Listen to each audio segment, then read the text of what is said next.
All right, this I'm calling what is success. Now, you might want to say, now look, Martin, did Jesus ever say we should be successful? Look, Martin, remember that parable of the talents that Jesus told and the two who gained more? Did he say, well done, good and successful servant?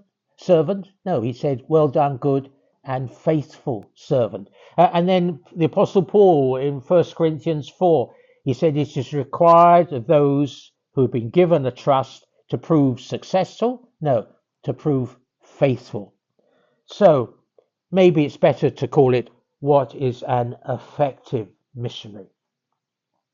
Now, we've already said the effective missionary is firstly living contentedly because they've found the place where God is pleased to use them to be a blessing to that country, the church there. Secondly, relating appropriately, that I'm now accepted by them and I'm sitting with them in their kitchen, and therefore sharing effectively, that as I share the message clearly, they understand readily.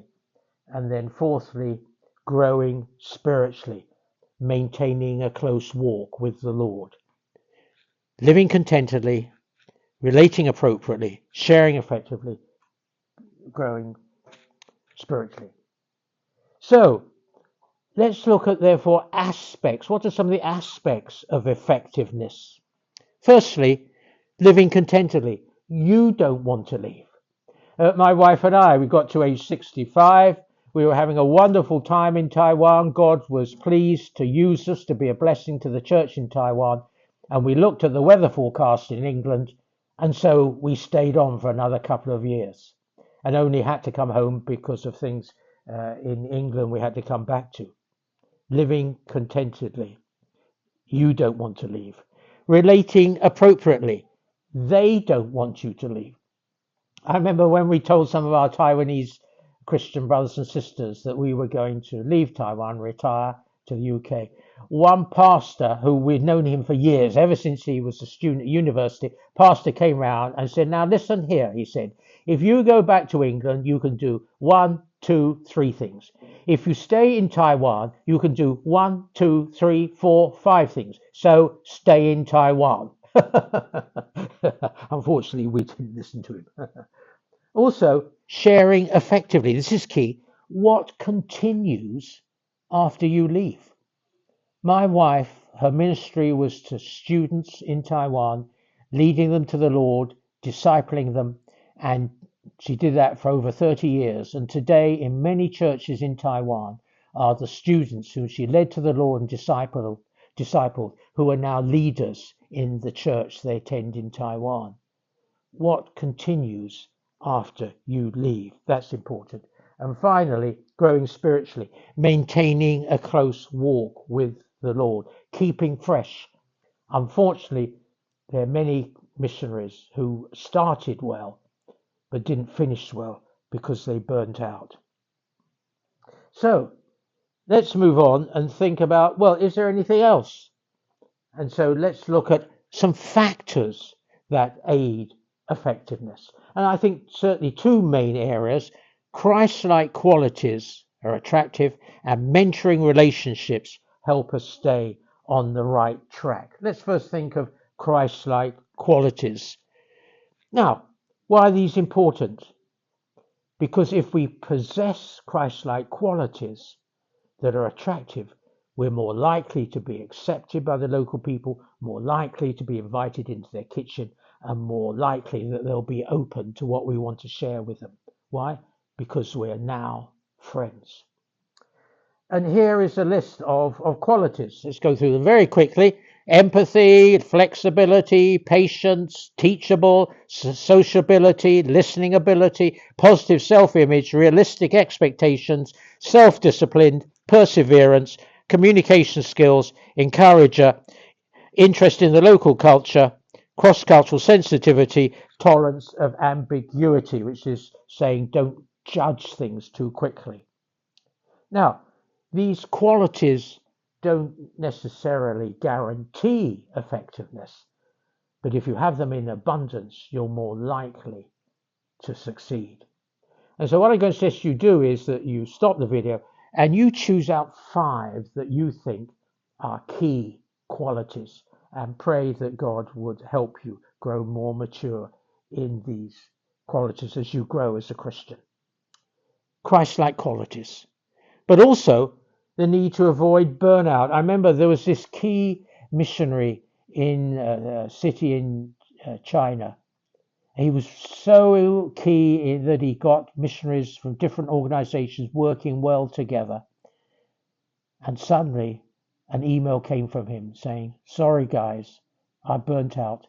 I'm heading back home." And we never saw him again. And I thought that was really sad. How can we avoid burnout? How can we maintain a healthy lifestyle so that we can keep running the long term? Someone called Dorothy Gish, I won't read this out, but Dorothy Gish, she asked a lot of missionaries, what are some of the sources of your stress as a missionary? And she lists these, and you might like to go through them. Also, 2 people, Holmes and Rache, they got out this scale. It's very well known. For life events, they gave so many points to it. So death of a spouse, 100, divorce, 73, marital separation, 65. And what you do is you go through, and if you say, oh yeah, this is relevant to me, you check it off and note how many points. And Dorothy Gish said, what you do is, having checked them out and added up the total number of points, if it's over 300, you have an 80% chance of a health breakdown. So this can be a helpful checklist. But also, effectiveness is related to avoiding failure. And I think this is where mentoring and teammates come in very important. I don't know if you read the book Restoring Your Spiritual Passion by Gordon MacDonald. It's a really good book. I love every book Gordon MacDonald writes. And this one, Restoring Your Spiritual Passion, what he does in the book, part of it, he uses an illustration of a battery. He said, in ministry, we're giving out. And he said, that's right. You know, we're there to minister to other people. We're giving out. But he says, if you don't spend time with people who can recharge your spiritual batteries, you're gradually going down and down until your battery is totally drained. And in the book, he says who these people might be. Get the book and read for yourself. But I thought, yeah, this is true of missionaries, that we're giving out, and some missionaries just keep giving out and do not spend time with people who are going to charge their spiritual batteries and just go dry spiritually. So how can we maintain our spiritual battery? Well, firstly, having a mentor. You think of Paul for Timothy, whether it's to do with Timothy's own personal spiritual life or his ministry. Paul was mentoring Timothy so that Timothy could keep running and keep the fires of passion burning in his heart. Paul was key for Timothy. Also, teammates. You think of David and Jonathan. Remember, David had to flee because Saul was after him, and he went to a place called Horesh and hid in a cave. And there's a lovely verse in 1 Samuel 23 that says this. Jonathan went to David at Horesh. Why? Helped him find strength in God. Helped him find strength in God. That's what teammates can do for us. And thirdly, that if we mentor other people, you think how key Barnabas was in John Mark's life. I think if Barnabas wasn't around, we might not have Mark's gospel. And also because Luke and Matthew used a lot from Mark's gospel, they would be much thinner and shorter too. But Barnabas was key to John Mark. The church we attended in Taiwan, after the Sunday service, we all sat down and had lunch together. I remember one Sunday there was this young man sitting next to me, and he said, Martin, my spiritual life is really low. And so I said to him, well, look, why not come during the week and we'll meet up and we'll study the Bible and pray together? And he jumped at it. That's really surprised me. He jumped at it. And so every Wednesday evening, we would meet together, study the Bible, share together, pray together. Now, each evening when I got back home at 10 o'clock, I was sort of physically and mentally tired. I wouldn't say drained, but tired. But spiritually, I was on fire. And that was really helpful to keeping my spiritual batteries. That young man, all right, I was giving out, but actually he was keeping my spiritual batteries fully charged. So these people are very key. People who mentor us, teammates, and those who we are helping to grow as Christians. So I want to ask you this question.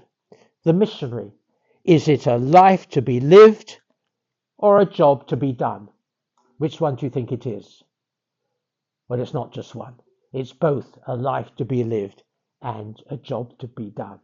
And many years ago in my Bible, I wrote this: Lord, help me to run well and to finish well. There are many people who start by running well, but don't finish well.